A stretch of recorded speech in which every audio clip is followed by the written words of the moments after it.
Hello guys, welcome again to our mini vlog. So karon is nanganhimi og KCC Mall diri sa Zamboanga City kinami pamalito. So let's go. So first stop is nanganhimi og groceryhan kay namalit lami gamay nga mga kailangan namo sa room since magstay mi diri sa Zamboanga for 6 days and para dili kayo mi gasto. So namalit na namin mga pagkaon nga kanang ready to cook na and then mga snacks pod para dili mi palit-palit sa gawas kay perting mahala na gyud kayo sa mga paliton karon. So isa day sa mga pagkaon nga dili na mo angay malimtan labi na na amig KCC Mall is kaning hilig kay sa akong anak paliton kanang buldak og tokboki isagol gyud na mo siya kay dili ra gud kayo siya lutuon like basta na lang kay hot butter pwede na kaayo nimo siya lutuon. And ang tokboki pod is easy to cook lang yun siya. Isagol nimo siya sa buldak. So namalit po dahil mga prutas diri guys. And nakita na mo ning grapes nga perting mahala. Pero daghan good kayo siya. And then sayangan mi if kaning dako kayo nga bandol among paliton kay basig masayang siya. So nangita na miglain nga kanang medyo gamay-gamay ra kay ang among gistayan mo is wala siya mini fridge.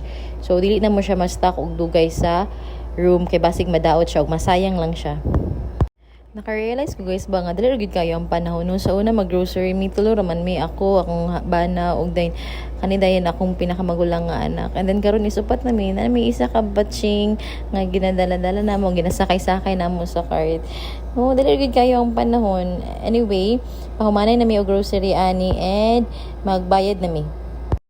So after na mo na grocery guys is gibili lang sa namo ang mga gipang grocery sa sakyanan and nag-snack lang sa Mikajot diri dol silang sinima kay amo ingkuranan and after ani is mga to nami sa among next nga adtuan.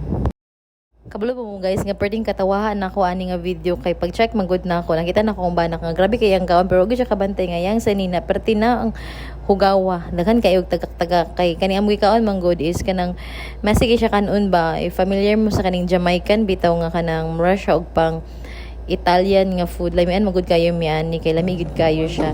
So after namo nag-snack ka jud is nidiretso na mig National Bookstore kay nangita mi sa ganahan kay nga paliton sa kong anak nga sketch pad o katong color pencil nga gusto gid kay niya paliton sa unara and then karon pa niya napalit kay wala gid mi lugar.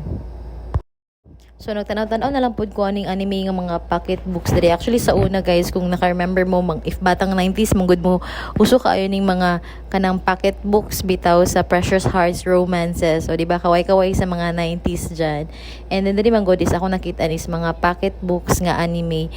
Hilig kog pocket books pero karon manggod nga nakaanak na ko medyo wala na kayo koy time and nauso na manggod ang kanang Wattpad or sa cellphone na lang ka magbasa bitaw so medyo dili na gyud kaayo uso na magbasa-basa og libro pero dili tanan naagya poy time so kamulong hulat sa ilaha mo to nagtanaw-tanaw lang sa gyud kog mga kanang mga books diri basin day na koy mapalit or maibgan di ba.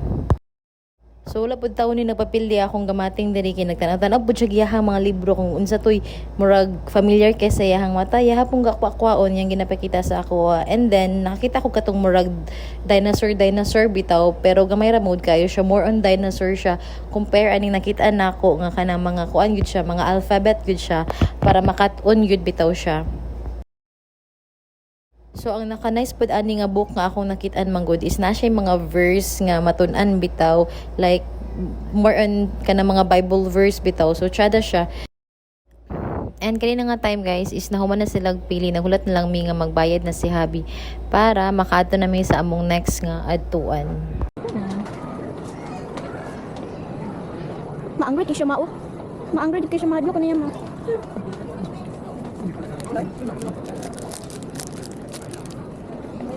So last stop nga need na mo adtuan guys is kaning sa Executive Optical kay magpa-check up magud si Habi kay naani siya antuhos sa una pero nawala magud na misplace niya atong nagbiyahe siya somewhere in Lanao and pagbalik niya wala na dito gyud sa Shell.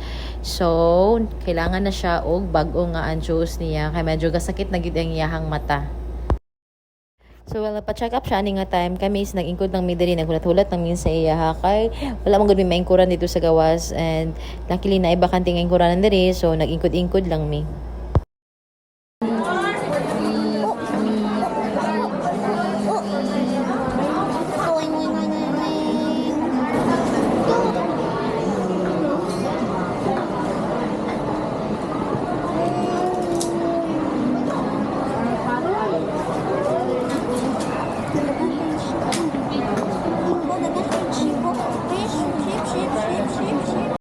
So after pila ka minutes guys, nahuman na siya og check up and nag-decide mi nga mamaulit na lang mi kay dili pa mong niya makuha karon daw kay kailangan pa siya i-frame baguhon and mo na siya.